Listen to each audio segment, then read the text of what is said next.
Energy थोड़ा पीछे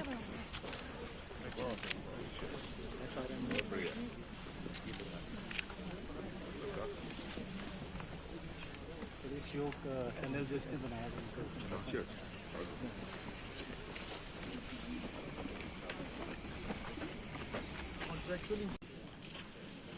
आप सभी से अनुरोध है, कृपया रक्षा मंत्री जी के स्वागत के लिए अपने स्थान पर खड़े हो जाएं। आइए कर्तव्य धनी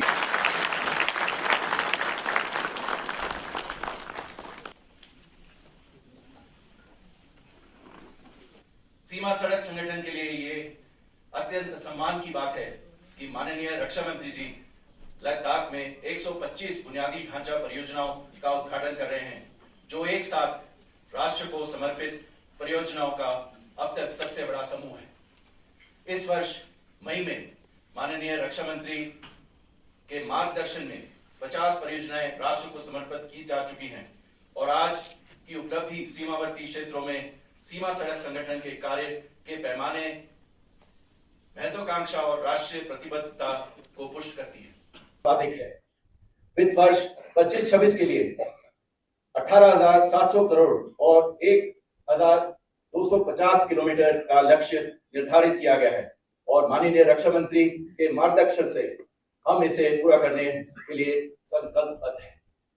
इस वर्ष सीमा सड़क संगठन ने माननीय रक्षा मंत्री के मार्गदर्शन में कई ऐतिहासिक उपलब्धियां हासिल की हैं, जो संगठन की बढ़ती क्षमता, सम्मान, प्रेरणा और ऊर्जा का अद्भुत स्रोत है। उन्होंने जिस दूरदर्शिता, साहस और अटूट प्रतिबद्धता के साथ बॉर्डर इंफ्रास्ट्रक्चर को सर्वोच्च प्राथमिकता दी है, उससे पूरे देश में भरोसा, गर्व और सुरक्षा की भावना अधिक सुदृढ़ हो गई है। भारतीय सेना, आईटीबीपी, पुलिस और सभी जवान जो कठिनतम परिस्थितियों में देश की रक्षा करते हैं, उनके प्रति रक्षा मंत्री जी की संवेदनशीलता, उनका सतत उनके साथ संवाद और प्रोत्साहन उनके मनोबल को नई शक्ति देता है। लद्दाख के प्रति उनका विशेष जो स्नेह है, यहाँ की भौगोलिक जो चुनौतियां हैं उनको समझ और क्षेत्र के विकास के लिए प्रति उनकी जो प्रतिबद्धता है वास्तव में प्रशंसनीय है। हम सभी उनकी नेतृत्व क्षमता और सैनिकों के प्रति उनके अटूट समर्पण को प्रणाम करते हैं। आज शुरू की गई ये परियोजनाएं न केवल हमारी अर्थव्यवस्था को नई गति देगी, बल्कि लोगों के लाइफ स्टैंडर्ड में सुधार और नए रोजगार अवसर और बाहरी क्षेत्रों तक यहाँ के लोगों की आकांक्षाओं को पूरा करने की दिशा में एक बड़ा कदम होगा। लद्दाख जैसे कठिन क्षेत्र हमारे बीआरओ के साहस, उनकी निष्ठा और उनका नेशन फर्स्ट की जो विजन और योजक जो हमारी परियोजनाएं हैं, लद्दाख की विकास यात्रा मिला है। इन यात्राओं के दौरान मैंने महसूस किया कि बीआरओ ने लद्दाख के हर कोने तक विशेष अपील करना चाहता है। आप सभी जीवन में एक बार अवश्य लद्दाख की यात्रा करें। यहाँ की नई ओर से मैं major general Arindam Saha, GOC 3 infantry division, पूर्वी लद्दाख की इस पावन वीर भूमि में माननीय रक्षा मंत्री श्री राजनाथ सिंह जी और समस्त देशवासियों का स्वागत करता हूँ।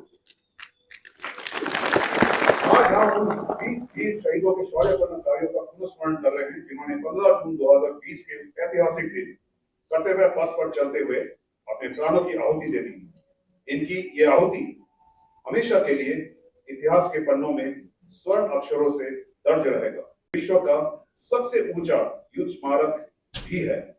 ऐसा भव्य स्मारक बनाने का संकल्प माननीय रक्षा मंत्री जी ने स्वयं इस वर्ष सेना दिवस पर लिया था। भारत रंगभूमि दर्शन के संयोजन से आज हम ऐसे ऐतिहासिक पल के साक्षी बन रहे हैं।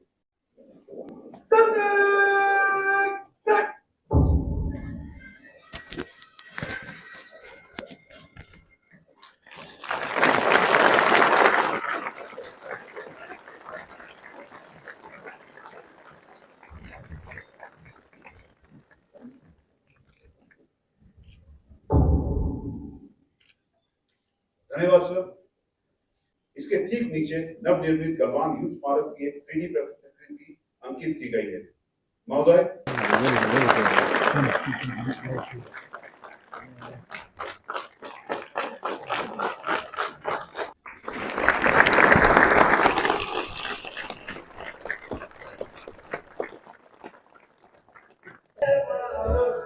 अगर जान जाती है तो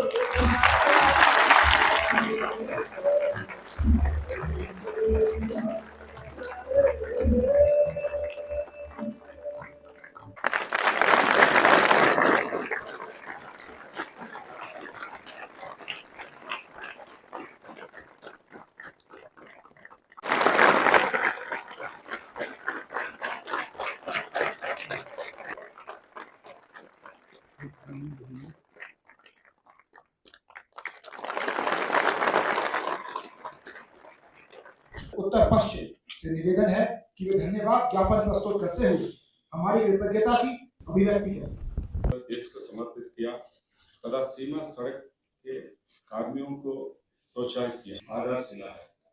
आपने हमेशा हमें असाधारण उपलब्धि हासिल करने के लिए श्री कविंद्र गुप्ता जी और सेनाध्यक्ष जनरल उपेंद्र द्विवेदी एवं हम आपके सहयोग के लिए धन्यवाद करते हैं तथा आपके सहयोग की अपेक्षा सदैव करते हैं। धन्यवाद। भारत माता की जय! भारत माता की जय! 125 इंफ्रास्ट्रक्चर प्रोजेक्ट और वार मेमोरियल को राष्ट्र को समर्पित करते हुए मुझे अत्यधिक प्रसन्नता हो रही है। सबसे पहले मैं राष्ट्र सेवा में वीर गति को प्राप्त हुए सभी जवानों के प्रति अपनी श्रद्धांजलि अर्पित करता हूँ। साथियों, हमारे जवानों ने हमेशा से इस पराक्रम और वीरता का परिचय दिया है। वो अपने आप में हम सब के लिए एक इंस्पिरेशन है। और मैं सही कहूं, आज हम जिन इंफ्रास्ट्रक्चर प्रोजेक्ट्स का इनाग्रेशन यहाँ कर रहे हैं, ये हमारे उन्हीं वीरों को राष्ट्र की ओर से श्रद्धांजलि है। इन्हें राष्ट्र को समर्पित करते हुए सचमुच मुझे गौरव की अनुभूति हो रही है। साथियों, हमारी सेनाओं के बहादुर जवान और आप जैसे बीआरओ के सभी कर्मी देश के लिए लगातार काम करते रहते हैं। किसी भी मौसम में, किसी भी स्थिति में काम करते रहने की आपकी जो भावना है, उसी का यह परिणाम है कि आज हमारा देश लगातार नई ऊंचाइयों को छू रहा है। मुझे बताया गया है इतनी बड़ी संख्या में यानी 125 इंफ्रास्ट्रक्चर प्रोजेक्ट्स का उद्घाटन एक साथ आज तक कभी नहीं हुआ है। तो यह अपने आप में बीआरओ के लिए और हम सबके लिए मैं मानता हूं एक मेजर अचीवमेंट है। और यह अचीवमेंट एक तरफ तो विकसित भारत के संकल्प का प्रमाण है, तो वहीं दूसरी तरफ यह प्रोजेक्ट्स बॉर्डर इंफ्रास्ट्रक्चर को मजबूत करने की हमारी सरकार की अनवेवरिंग कमिटमेंट की भी एक सजीव उदाहरण है। याद है इस वर्ष मई महीने में हमने 50 परियोजनाओं को राष्ट्र को समर्पित किया था। मुझे उस समय भी बेहद खुशी हुई थी और आज आपने इस ऐतिहासिक पड़ाव के साथ मेरी प्रसन्नता को, मेरी खुशी को कई गुना बढ़ा दिया है। साथियों, आज का दिन इसलिए भी विशेष महत्व रखता है क्योंकि आज लद्दाख में ही तारबुक श्योक दौरत कोल्डी रोड पर निर्मित 920 मीटर लंबे श्योक टनल का भी उद्घाटन हुआ है। दुनिया के सबसे कठिन और चुनौतीपूर्ण टेरेन्स में निर्मित यह इंजीनियरिंग मार्वल लद्दाख जैसे स्ट्रेटेजिक एरिया में all weather reliable connectivity ensure करेगा। इसके अलावा श्योक टनल भारी बर्फबारी, अवलांच और एक्सट्रीम टेम्परेचर वाले क्षेत्रों में भी सुरक्षा, मोबिलिटी और विशेषकर हार्श विंटर्स के दौरान तेज डिप्लॉयमेंट कैपेबिलिटी को भी कई गुना बढ़ाएगी। साथियों, लद्दाख के साथ साथ आज जम्मू कश्मीर, चंडीगढ़, राजस्थान, हिमाचल प्रदेश, उत्तराखंड, सिक्किम, पश्चिम बंगाल, अरुणाचल प्रदेश और मिजोरम में भी अन्य परियोजनाएं राष्ट्र को समर्पित की गई हैं। मुझे बताया गया है कि लगभग 5000 करोड़ की लागत से पूरे हुए ये 125 प्रोजेक्ट्स बीआरओ के इतिहास में अब तक का सबसे हाईएस्ट वैल्यू इनॉग्रेशन। साथियों, पिछले कुछ वर्षों में बीआरओ ने किस तेजी से और किस इफिशियंसी से सीमावर्ती इलाकों में इंफ्रास्ट्रक्चर डेवलप किया है, उसने नेशनल डेवलपमेंट को भी बड़ी तेजी प्रदान की है। इंडिजिनस सॉल्यूशंस के माध्यम से कॉम्प्लेक्स प्रोजेक्ट्स को भी सफलतापूर्वक पूरा कर बॉर्डर रोड ऑर्गेनाइजेशन आज कम्युनिकेशन और कनेक्टिविटी के पर्याय के रूप में भी उभर चुका है।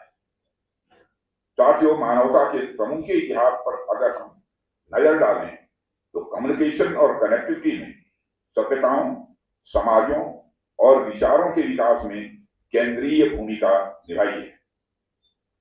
आदिम युग की गुफा चित्रों से लेकर आज के डिजिटल नेटवर्क तक कम्युनिकेशन की हर प्रगति ने मनुष्य को न केवल जानकारी साझा करने में सक्षम बनाया है, बल्कि इसने सामूहिक चेतना के निर्माण में अपनी प्रभावी भूमिका निभाई है और इसने सामाजिक प्रगति में अपनी भूमिका निभाई है और इसने सभ्यता और संस्कृति को दिशा देने में भी अपनी भूमिका निभाई है।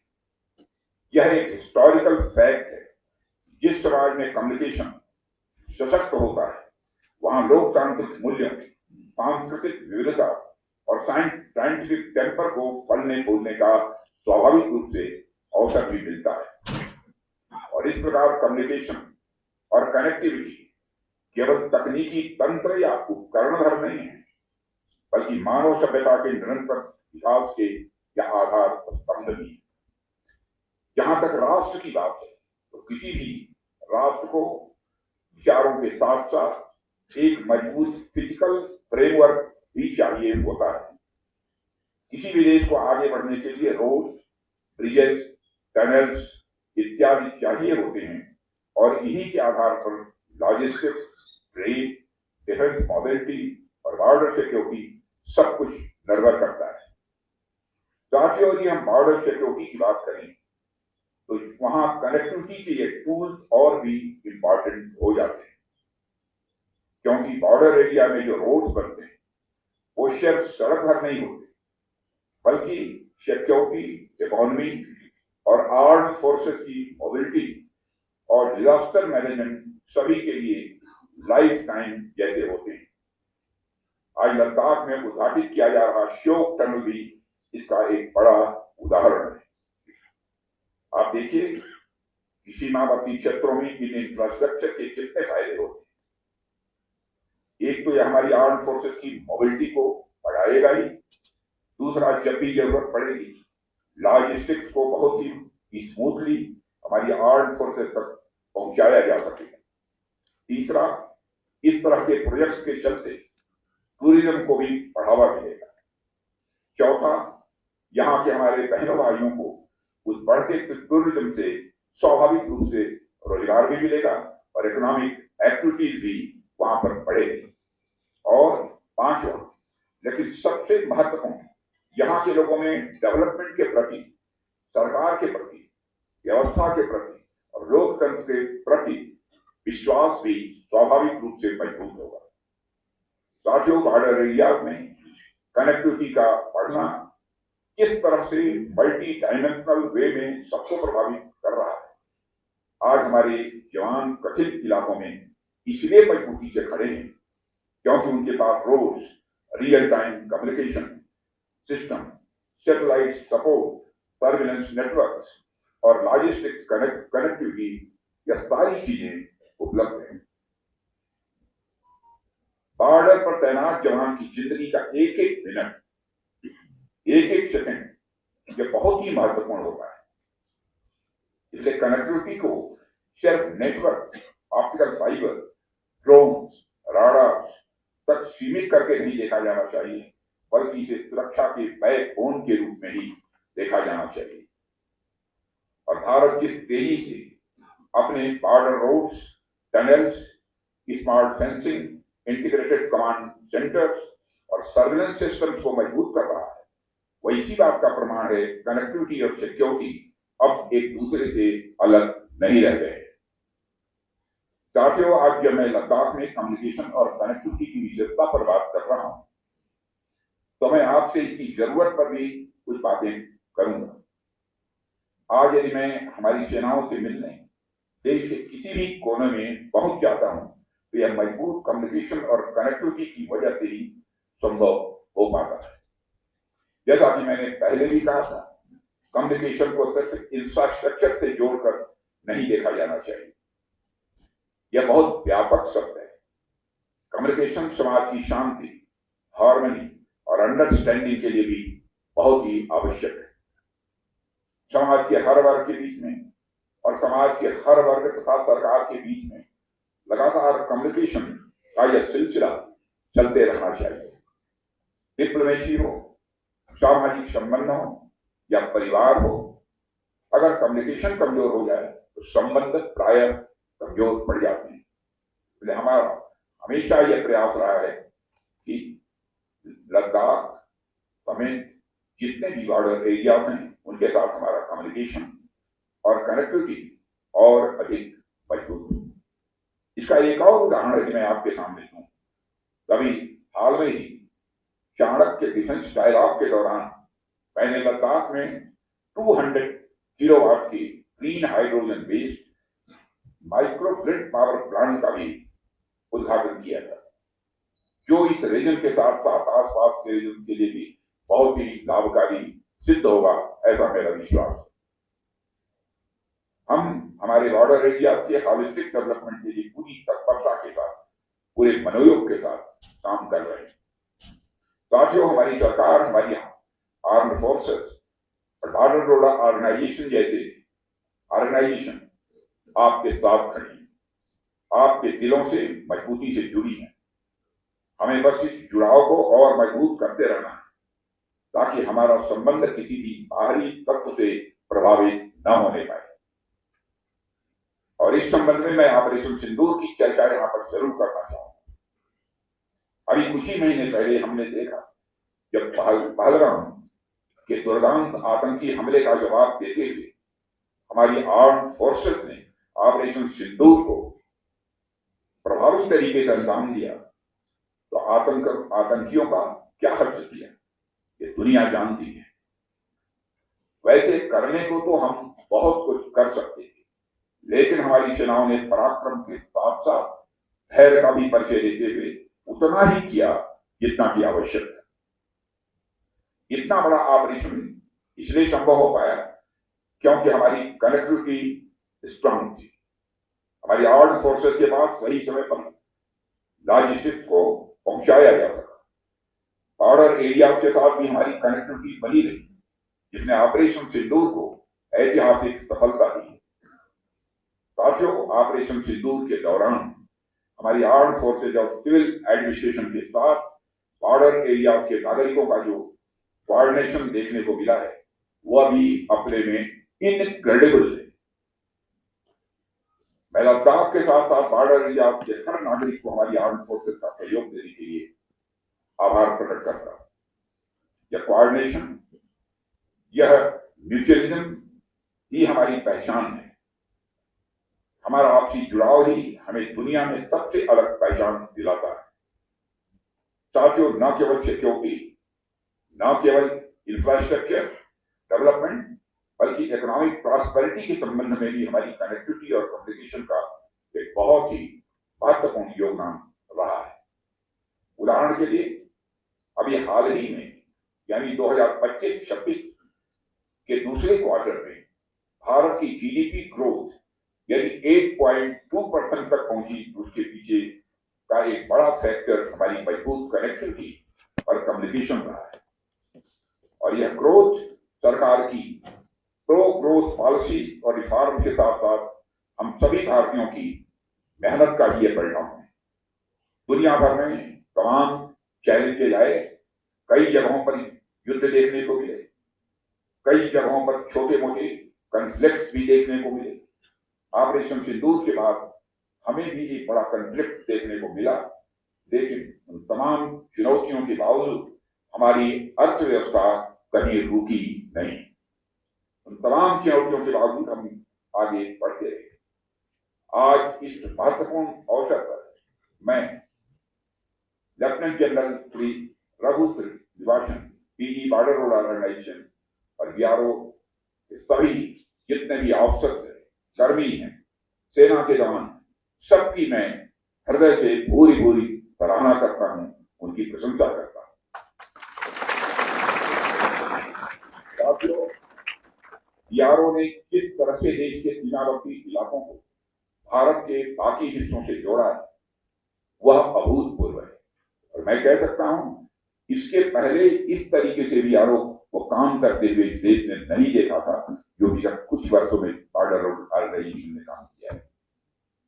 जिस तरह से आप एक स्ट्रांग इंफ्रास्ट्रक्चर तैयार करके देश को समर्पित करते हैं, उसके लिए आप सभी बधाई के पात्र हैं। साथियों, आप सबकी जिजीविषा आपके निर्माण कार्यों में तो दिखती ही, लेकिन इसके साथ साथ आप जिस तरह से ह्यूमैनिटेरियन असिस्टेंस में अपनी भूमिका निभाते हैं वह भी बेहद सराहनीय है। इस वर्ष आपदाओं के दौरान बॉर्डर रोड ऑर्गेनाइजेशन की भूमिका यह असाधारण रही है।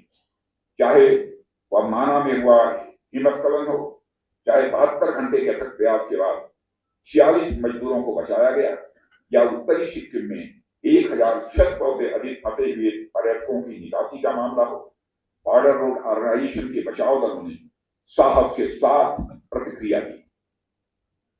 साथियों, कलाघाट और थराली में बड़े पैमाने पर भूस्खलन के कारण कई दिनों तक आवाजाही बाधित रहने के बाद भी संपर्क बहाल करने के लिए आपने दिन रात काम किया है। मैं उसकी हृदय से पूरी पूरी प्रशंसा करता हूं। साथियों, इसी प्रकार चासोटी में विनाशकारी बादल फटने की घटना के दौरान बॉर्डर रोड ऑर्गेनाइजेशन ने तीव्र गति से बचाव और आपातकालीन बहाली के उपाय लागू किए, जिससे रिकॉर्ड समय में लगभग 5000 से अधिक तीर्थ यात्रियों को सुरक्षित निकाला जा सका। ये प्रयास भी बॉर्डर रोड ऑर्गेनाइजेशन की मानवीय भावना को ही दर्शाता है। इसके लिए भी मैं आप सबकी प्रशंसा करता हूं। साथियों, बॉर्डर रोड ऑर्गेनाइजेशन के साथ साथ इस मंच से अपनी तीनों सेनाओं की भी मैं सराहना करना चाहता हूं। जिस तरह से हमारी आर्म फोर्सेस किसी भी डिजास्टर के दौरान ह्यूमैनिटेरियन असिस्टेंस प्रोवाइड करती हैं, उसके लिए आप सभी सराहना के पात्र हैं। साथियों, मुझे यह देखकर भी बेहद खुशी होती है कि बॉर्डर रोड ऑर्गेनाइजेशन ने टेक्नोलॉजिकल इनोवेशन के क्षेत्र में भी काफी प्रोग्रेस की है। आपके advance engineering methods physical infrastructure की डिलीवरी और भी तेज कर रहे हैं। बड़ी बात यह है कि हमारी सरकार जिस तरह से आत्मनिर्भर भारत की सोच के साथ काम कर रही है, वही सोच बीआरओ के काम में भी स्वाभाविक रूप से दिख रही है। आत्मनिर्भर भारत पहल के तहत बॉर्डर रोड ऑर्गेनाइजेशन ने garden reach ship builders and engineers के साथ पार्टनरशिप में स्वदेशी रूप से विकसित क्लास 70 मॉड्यूलर ब्रिजेस को अपनाकर एक बड़ा मिसाल कायम किया है। ये class 70 load bearer modular bridges पूरी तरह से देश में ही डिजाइन और मैन्युफैक्चर किए गए हैं, जो भारत की इंजीनियरिंग आत्मनिर्भरता में एक महत्वपूर्ण माइलस्टोन है। कई अग्रिम स्थानों पर ऐसे पुलों का सफल निर्माण इस बात का यह प्रबल उदाहरण है कैसे स्वदेशी तकनीक इंडिजिनस टेक्नोलॉजी बॉर्डर एरिया में इंफ्रास्ट्रक्चर को बदल रही है। साथियों, मुझे कहते हुए भी प्रसन्नता की अनुभूति हो रही है कि सरकार बॉर्डर रोड ऑर्गेनाइजेशन के हर एक्टिविटी में उसका पूरा सहयोग कर रही है। पिछले कुछ वर्षों में बॉर्डर रोड ऑर्गेनाइजेशन के बजट में तेजी से वृद्धि हुई है। वित्त वर्ष 2024-25 में बीआरओ ने रिकॉर्ड 16,690 करोड़ रुपए का एक्सपेंडिचर किया है, जो अब तक का सबसे बड़ा एक्सपेंडिचर है। और इसके अलावा फाइनेंशियल ईयर 2025-26 के लिए 18,700 करोड़ का लक्ष्य निर्धारित किया गया है, जो बीआरओ की क्षमता में सरकार के विश्वास को यह रेखांकित करता है और बीआरओ के प्रति एक विश्वास पैदा करता है। साथियों, आपका जो ध्येय वाक्य है श्रमेण सर्वम साध्यम, मैं इसे सिर्फ एक वाक्य के रूप में नहीं देखता हूं, बल्कि यह वाक्य अपने आप में एक प्रेरणा है, एक इंस्पिरेशन है। श्रम सिर्फ शारीरिक प्रयास नहीं होता, बल्कि यह मन की दृढ़ता, लक्ष्य की स्पष्टता और निरंतरता का नाम है। साथियों, एक समय के बाद परिस्थिति, संसाधन, विचार, दुर्विचार, सारी चीजें पीछे छूट जाती हैं, लेकिन जो आगे बढ़ता जाता है वह केवल है श्रम, आपका परिश्रम। जैसे आप आत्मनिर्भर भारत का उदाहरण देख लीजिए। जब हमने डिफेंस सेक्टर में भारत को आत्मनिर्भर बनाने के लिए प्रयास करना प्रारंभ किया, तो हमारे इन प्रयासों पर सवालिया निशान भी लगाए गए।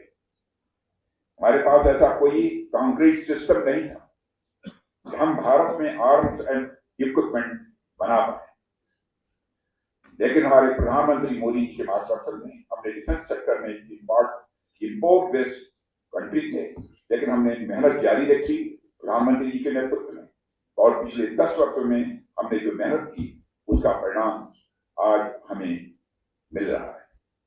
हमारा डोमेस्टिक डिफेंस प्रोडक्शन जो 2014 में जहां लगभग केवल 46,000 करोड़ रुपए था, वह आज बढ़कर 1.50 लाख करोड़ से अधिक तक पहुंच गया है।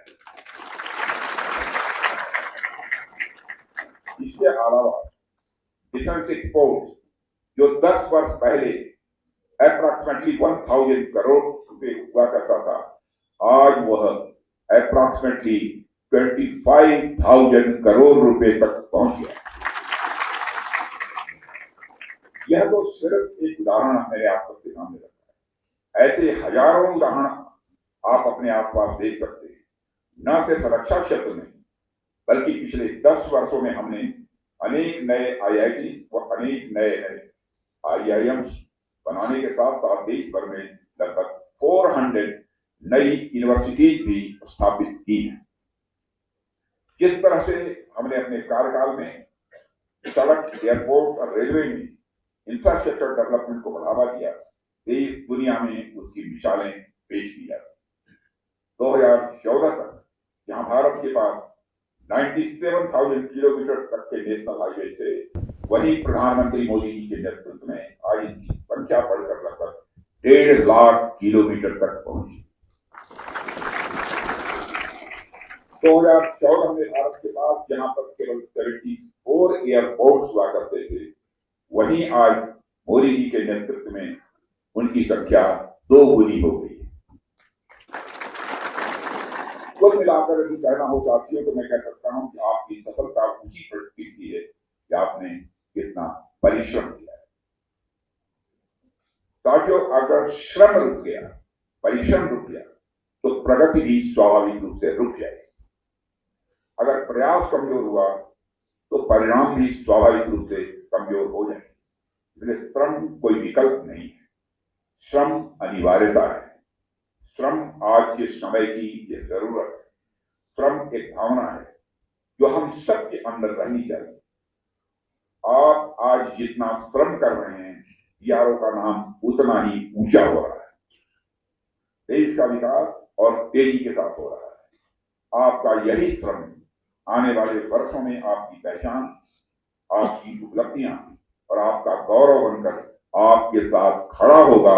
यह बात मैं विश्वास के साथ कह सकता हूं। साथियों, मुझे पूरा विश्वास है कि VRO और सरकार के और इस देश के नागरिकों के भरोसे पर ऐसे ही खड़खड़ाव करता रहेगा।